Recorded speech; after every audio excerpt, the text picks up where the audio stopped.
everyone, it is Jen here. Welcome to Jen May TV. Today this is a little bit of a serious video.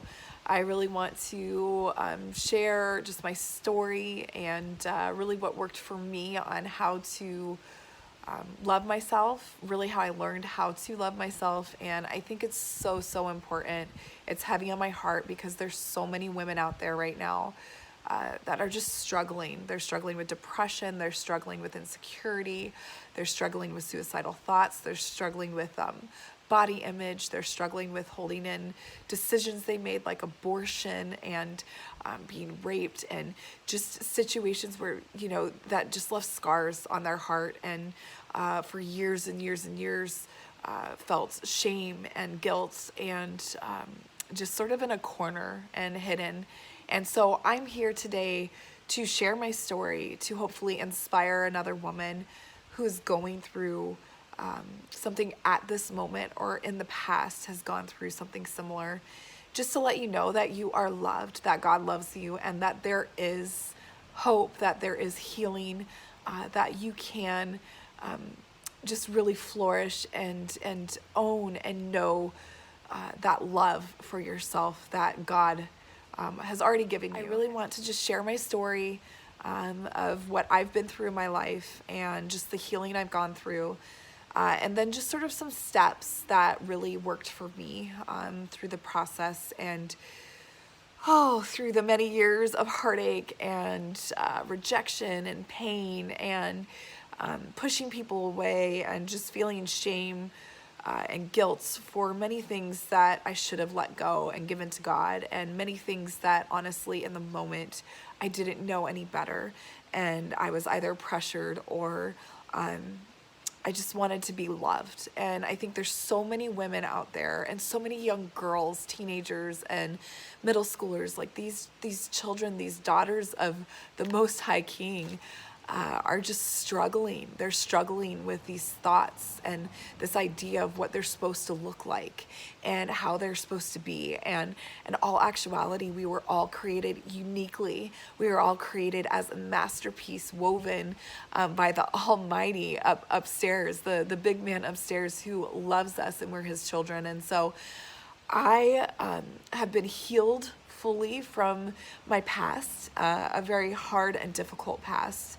One that I usually say, if you've been through it, I have too. In so many cases, I can resonate in a lot of areas and a lot of situations and circumstances that especially women have been through. And so being a single mom now and saving myself for marriage at 36 now, I want to share what those struggles were. And I just want you to know what you can do. Ladies, what you can do. You are queens, you are princesses. What you can do to change that. And what you can do to own the woman and the love you have within, the ability to look in the mirror and be like, I am beautiful, I am gorgeous, there's nothing that's gonna change that. And to be able to own that, not only on the outward, but most importantly on the inside, where your heart, your mind, your spirit, where that turmoil, that heartache, that pain that you've been holding on to for years, where it can just be let go and given to God and healed completely. And so this is just my story, and I pray that it really reaches many of you women out there that just really need to have an encouraging word, some hope filled in their heart, and that you're not alone. You are not alone. You can speak up. You can say something. You can go to someone. And you can share the trial and the tribulation, the hurt, the shame, the guilt, and you can let it go. And you can stand strong in the woman that you were created to be. So I don't know what you've been through. I don't know how you got to this video. I know that you were led to this video, and it wasn't by accident. It means that you are loved, and that if I can share my story, you can also. I grew up, my biological dad did not want me. And so when my parents divorced, my father and my mother divorced when I was 2 years old, 2 or 3, I believe. He wanted nothing to do with me. And so my mom and I moved away. And I held on to this rejection and this pain and this hurt and this void all through my childhood up until literally recently. I finally truly forgave him. But this rejection in my heart of the one man that's supposed to be there, the one man, the father that is supposed to love you and hold you and be there through the hardest times and tell you that you're loved and you're cherished and you're his little girl. Those things didn't happen for me. And I did have a stepdad at 3 years old that came in and saved the day, but we had a really rough relationship growing up. And I think that more so was on my heart because I didn't know how to handle or respond to that when I would have these just hidden needs and wants for the father who birthed me, the father who was my biological father. And so it was many, many years of just questioning insecurity that was developing in my heart, just a lot of hurt and turmoil as a child that I went through within that nobody knew. I was a happy child. You wouldn't think that that was what I was going through, but by the time I was 13, this void had grown so big that I just started making some really bad decisions, really, really bad decisions. And at that time, I had my first boyfriend, and we were dating. I was very young for dating. I don't even let my daughter date, and she's 15, not 16 yet, and my oldest. And so I ended up dating a boy, and he pressured me into losing my virginity. And I remember that moment so vividly. It was extremely difficult. I knew I was doing something I didn't want to do, but I didn't want him not to want me, if that makes sense. So I didn't want that rejection that I held onto for all those years would rise up, and I just wanted him to want me, and I wanted to do what I believed would make him love me. And I think there's a lot of girls these days, a lot of young girls, a lot of young women, and just a lot of women that are going through the same thing, that we're looking for love, we're looking for that void to be filled in all the wrong places. And so from 13, it just sort of created a snowball effect. I went from losing my virginity, and I wouldn't sleep around, but I would go from one relationship to the next. And when I was 14, a lot of boys did not want to be with me because I would not sleep with them. And then I just got to the point where I started dating a boy, and I would just sleep with them. And so this sort of happened every time I got a new boyfriend. And I believe that, because I didn't really know Jesus and I didn't know God at the time, it wasn't, it was almost like that's the way the world was. So I believe that was sort of what you did when you got in a relationship. And being so young, I just kept giving myself into these relationships. And a lot of them were long-term, 2 years, 3 years. And so I would commit to the relationship. Then you would just think, oh, well, that's just the next step. That's just what you do. So as I went through my teenage years, by the age of 15, I was partying a lot. I was doing a lot of drugs. I was drinking. I was already addicted to cigarettes for 4 years since I was 11 years old. And I was just a complete mess on the inside. I didn't love myself. I was insecure. I had depression. I dealt with suicidal thoughts almost every day. And it was just the battle I always faced. And so I would do drugs to just feel better and to take myself out of the world that I lived in, the bubble in my mind that I thought was me and around me and the way people thought of me. And so at 15, as my friends and I would go out partying a lot, I ended up drinking one night and being raped. And it's a lot easier to talk about now. I hid it for many, many years. A lot of people in my life, nobody really knows, just very few. And now everyone knows because I'm sharing it on this video. But at 15, I went to a hotel room with some boys, with my friends, some older boys, and that were out of high school. And we ended up having a few beers, and I couldn't get the guy off of me. I asked him to get off me, and he wouldn't get off. And I just remember the sweat and I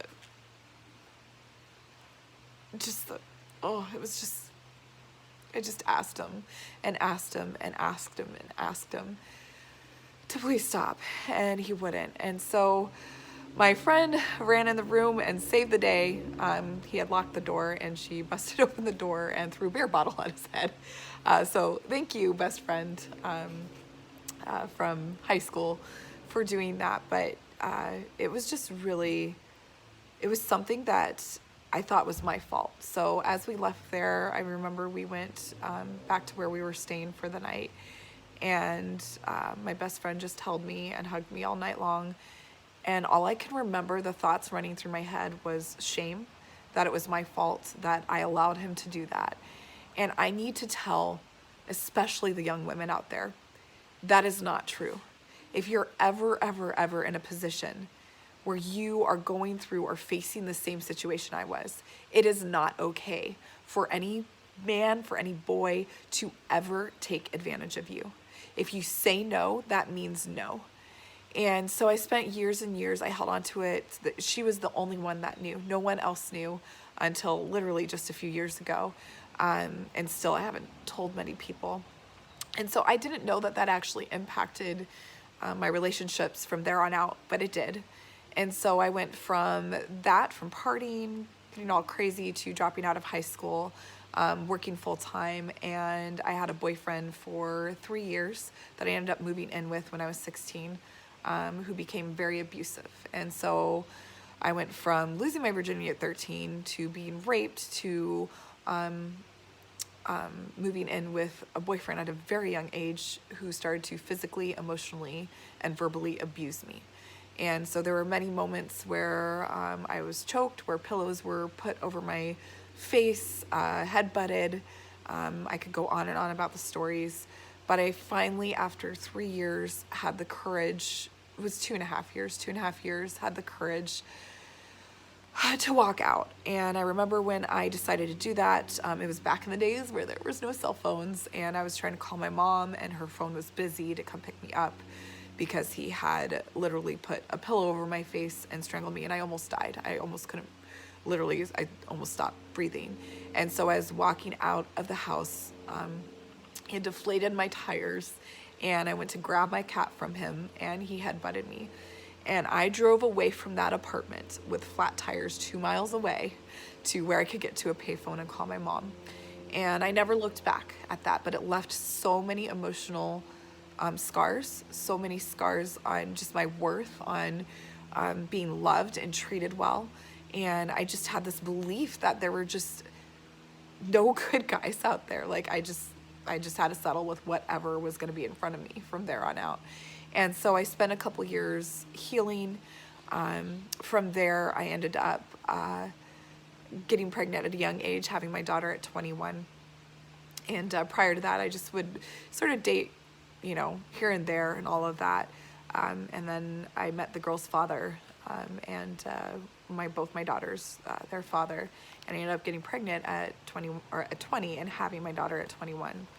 And through my 20s was really rough. Just learning how to be a parent in itself. And she saved me for sure, because it stopped me from drinking so much and, going down the path of partying and all of that. And so it did save me from that. But I had a really rough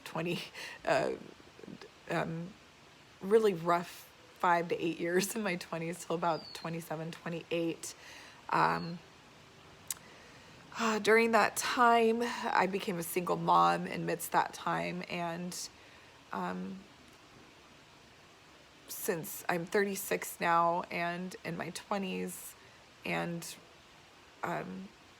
both in my 20s, I had 2 abortions where I was actually pressured into both of them. I didn't want to do it, but both the fathers had told me that basically they wouldn't be there and that this was the best decision.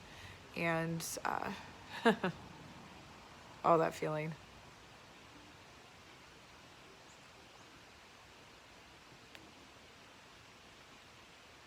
That feeling of just, it's sickening. That a man would, number one, not take responsibility. But that I was convinced to do something like that. And then I made the choice to. And I sat in that waiting room And I knew I was so disgusted with myself. I was so lost and broken. And I just felt so alone. And walking out of those offices, sitting in my own, for days, just healing. There is nothing that I can say that explains the horrific pain and the heartache and the shame that you feel when you go through that. And so I just want to reach out to the women out there. If you've had an abortion, you are not alone. You are not alone, and you are not your decision. And if you are pregnant right now and you're thinking of abortion, I promise you, you can have that child. And there will be people that are there for you. There will be community. You can make it happen. I'm a single mom of 2 girls. It can happen. You can make it, and you don't have to go through that. But I know the shame, and that shame just held on to me literally up until months ago, till I was at church, and another woman in our prayer intercession group, I serve on the intercession team, walked up to the front and shared her story of how she had an abortion. And a whole group of us women ended up in the front of that room crying and healing and praying and letting every shame, every piece of that shame, every part of the guilt, every lie and thought that we weren't good enough, that we were worthless, that we were horrible, that we were a rejection, that these men, their pressure to have us do these things and our choice to do them were our identity for years. We let it go. And so I just want to let especially young women know, the ones that are facing that, where it's just relevant, like it's a normal thing to walk into Planned Parenthood and to say, yeah, I'll take a pill. The shame that haunted me for years from that, I'm finally healed from it. But it's something I do not wish for anyone, for any woman to go through alone. So if you're there, please reach out to someone, reach out to me. You're not alone. But over my 20s, after the abortions, after everything I've been through, honestly cheated on multiple times. Now sitting here, saving myself for marriage at 36, knowing my worth, knowing who I am in Christ, knowing that I have a father, I have a husband, I have a best friend, I have a brother. He's right up there, who saved me, who healed me, who took every single day of depression, of anxiety, every single day of those thoughts that I should just kill myself and I was worthless. And every day that I stepped into the bathroom and I looked in the mirror and I said, you're fat, you're ugly, no one's gonna want you. Those weren't me, those were lies. And I've been healed from that. And so I just want to reach out to the women who are struggling with this, the girls who are struggling with these same thoughts, with decisions that have been made, your own mistakes, that doesn't define you. You are worth it. You are a queen. You are a princess. You are loved. You are gorgeous. You are beautiful. You can let go of that shame. It was when I let go of the shame that I started healing. It's when I gave it to God that my life changed, my heart transformed, and I truly could look in the mirror and know who I was. And so I just want to encourage you that you're not alone, that you can be freed from depression, you can be freed from shame, that the decisions you made are not who you are, that if you were raped, trust me when I say that was not your fault. Reach out to someone. Share it with someone. Oh, so, yeah. Rejection's such a crazy thing. Makes us do crazy things. But I pray that I'm an inspiration, and I'm going to give you the steps I took, the steps I still take every single day, that I'm committed to for full healing, where I just let God take the reins and I let go of the shame and the guilt and the choices and the lie of who I was. And you have the same capability. You have that right inside your heart, girls. You can absolutely make the decision to not be your mistakes. You can make the decision to speak up and speak out for all women who have gone through similar situations and need to know that they're not alone and that there's healing. So my steps, I'm just going to share what worked for me. It took me many, many years to figure this out, of just in prayer and seeking really who I was and learning who I was and loving myself after a lot of hardship and a lot of really bad decisions. From just a childhood all the way till now, till about a year ago, the rejection, the rape I experienced, the abortions, the depression, the suicidal thoughts, every single day a struggle to just get out of bed and love myself is due to what I'm about to share with you. Number one, prayer. Above all else, it is the number one resource for all of us. Honestly, it is the true way. It is what allows us to just be broken and give all of that to God. Give it to the one who created us. So I have to say that anything that I have overcome was praying either while I was in the sin or praying while I was in the brokenness. It was literally just crying it out, screaming it out, letting it out, speaking truth, not trying to come to God perfect, but just coming to him with my authentic, transparent self, because he already knew everything I struggled with. And so my number one always piece of advice is to pray. They don't have to be perfect prayers. Make them broken. Bring every piece of it. Bring the shame, the guilt, give it to him, and ask for, in exchange, freedom. In exchange, love for yourself. In exchange, the eyes to see yourself the way God sees you. So that's number one, is prayer.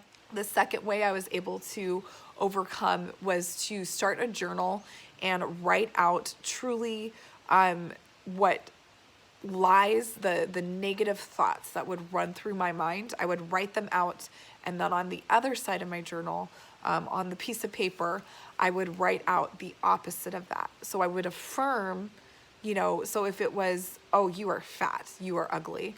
On the other side, I would say, in Jesus' name, I am strong, I am beautiful, I am gorgeous, I love my body.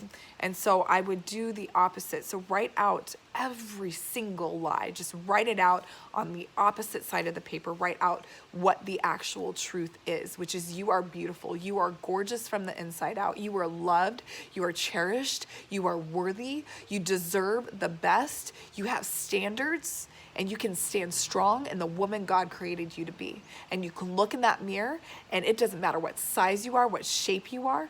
None of that makes a difference. What really matters is the way you see yourself. It's the perspective from God's eyes, not from this world. So I encourage you to pull out a journal, write out those lies, and deliberately and consciously and on purpose write out the opposite. The truth, the beauty of who you are. My third piece of advice is to actually affirm those on your bathroom mirror and in front of you every single day. So what I personally do is I write them out in permanent marker, and I have them on my mirror in my bathroom. So every day when I'm getting ready, I can look at those and I can be like, yep, and I speak them out loud. I speak them out loud. It's still going. Okay, sorry, my battery's about to die.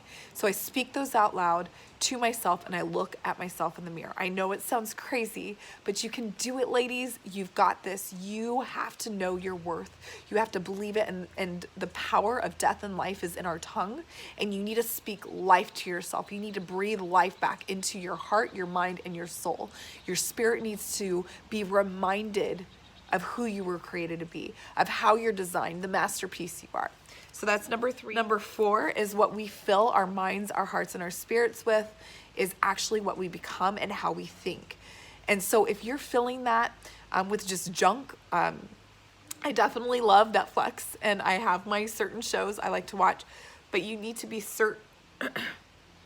But I encourage you to be extremely careful about what you're reading, what videos you're watching, what you're listening to, the music you're listening to, and what is going into your mind on a daily. So what I choose to do, I drive for work to my meetings. So in that time, I will listen to music.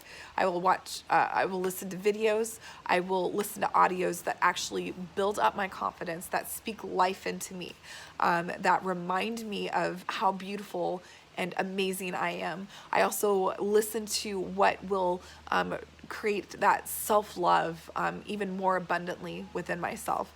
And so those are the things I choose. I don't choose to listen to the music that's going to feed my mind of, you know, those thoughts and that perspective, the society we're in today. And so you have to consciously choose what you're feeding your mind. And I encourage you to make it good things. Make it things of God. Make it things that develop you and build up your mind and your thoughts in a positive way. Because we are literally, we can fill ourselves with good and bad, and we will soak it up either way. And so if you are filling your heart with the good stuff, you are eventually doing that over and over and over again, going to believe those thoughts about yourself and believe those things. And so that's number 4, is just choosing to fill your mind, your heart, and your spirit in your downtime, on the way to work, in your home, wherever you're watching, listening, consciously choosing to feed your mind something. Choose positive, choose goodness, choose love, choose what's going to fill you up with the truth of who you are. Number 5 is who we surround ourselves with is who we become. So please, please, please just take a double check, take a look around you and see who you're surrounding yourself with. Are those people lifting you up? Are they speaking truth to you even when you make a mistake? Are they loving you and hugging you when you make those mistakes? Are they not enabling you by any means? So are they choosing to speak truth to you in love? Are they judging you, or are they the friend that sees a mistake and says, hey, you know, that I love you and this is what's going on, but I'm sharing that because I love you? Are the people around you living their life to the fullest? Do they have purpose? Are they making an impact? When they speak to you, are they speaking words of life into you? Or are they speaking words of death? Again, the power of our tongue is so wow, it defines our life. So when people are speaking negative to us, we are taking that in, that rejection, that judgment. We are soaking that in and believing that about ourselves. So we need to choose who we surround ourselves wisely. You can have people that you are very, very close with and your inner circle, and then you can have people you are friends and acquaintances with that you don't share all of that personal stuff with. But who you spend the most time with is eventually who you become. So choose those people wisely and choose people who are going to speak life into you.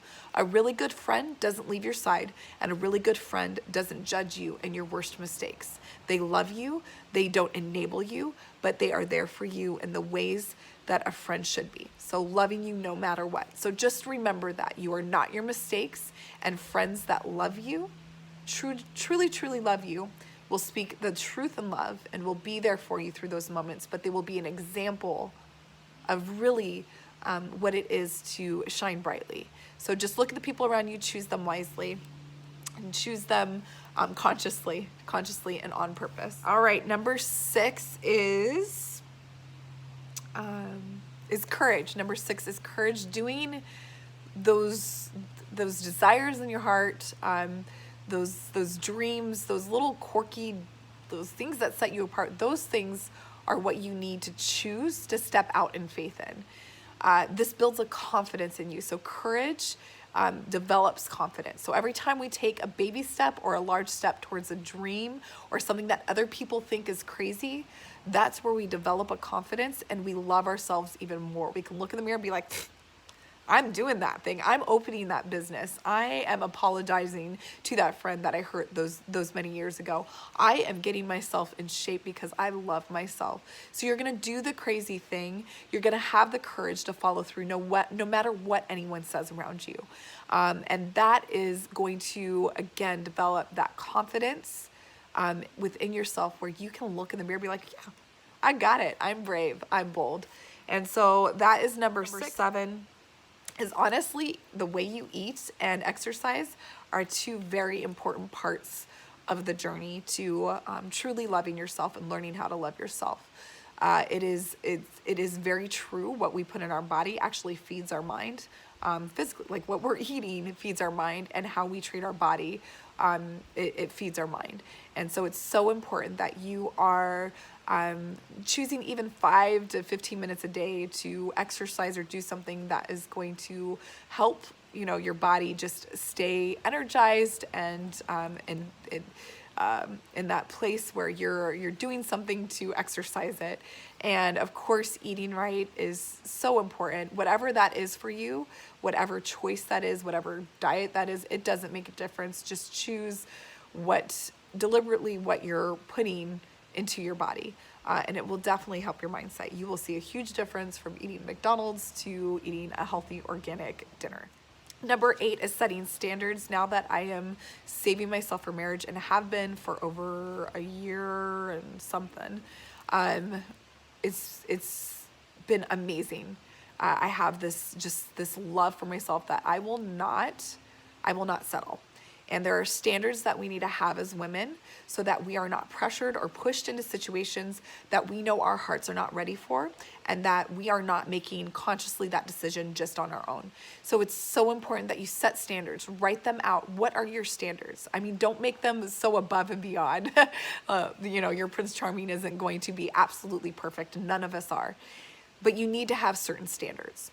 And those standards need to have definition. They need to have foundation. They need to be what you stand on. So when you make a decision to start dating again, or you already are dating, or maybe you're already in a relationship, it's good to have standards. Don't compromise those. Do not compromise what your heart is telling you, what God is telling you that is right for your life and for your relationships.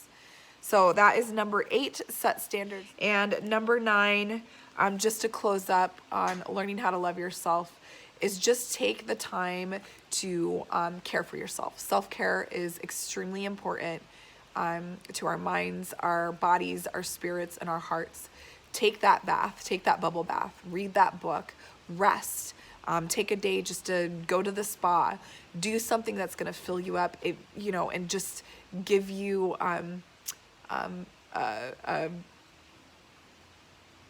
just fill you up is what it is. So number 9 is self-care, just making sure you are taking care of yourself, because if you don't take care of yourself, you can't take care of anybody else.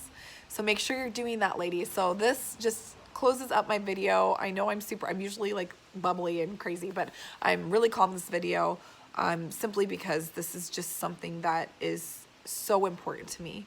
And it's been on my heart for a long time to do a video like this and just share with women that you have courage in you. You have confidence. You are beautiful. You are not your mistakes. You are not your decisions. You are not what happened to you. You are not the shame, the guilt. Let it go. You are not alone. There are women out there. And if you are one of these women, please comment below. Please share with us your story. We are here, and let's all come together and join hands and join hearts to make a difference and make an impact, so that women who are hiding in the corner, not loving themselves, thinking that they are nothing and worthless, can come to light and speak out and be free of the stronghold and the chains and the bondage that comes with that. You are beautiful. You are absolutely a masterpiece. You are God's masterpiece, ladies, and you need to own that. You are a lioness. You are a woman. You can roar as loud as a lion. So just know your beauty. And I'm telling you right now, that is what and who you are. You are a masterpiece. So I just love you. I encourage you to just step out in faith. Speak up. If this is a video that has touched your heart and you know someone who can truly just gain some healing, or just what they need through a very difficult time right now, pass this on. Please pass it on. Share it with a friend, share it with a family member, share it with a sister, share it with someone who's gone through something that has been so horrific and so hard. And if you are one of those people and you haven't said anything, I'm here for you. There are people who are there for you. Speak out, speak up. You are not alone. And so, yes, all right, that's it, guys. Thank you so much for listening to my story. I know that this video wasn't perfect, but I do pray that it really reached the hearts of those who truly need it, who need to know that they are loved. So comment, like, subscribe. We would love to have you a part of here. We would love to have you a part of the family here at Jen May TV. And also comment, like, below if you just need prayer, if I can pray for you, if I can be there for you in any way. Please comment below. And yeah, you can check out me on Facebook and connect with me there too. And also, of course, Instagram. So everybody have a beautiful, beautiful day. Again, I pray that this video has just done a work in your heart and just helped you to know that you're not alone, ladies. You are not alone. Love you so much. Bye, everyone. See you later.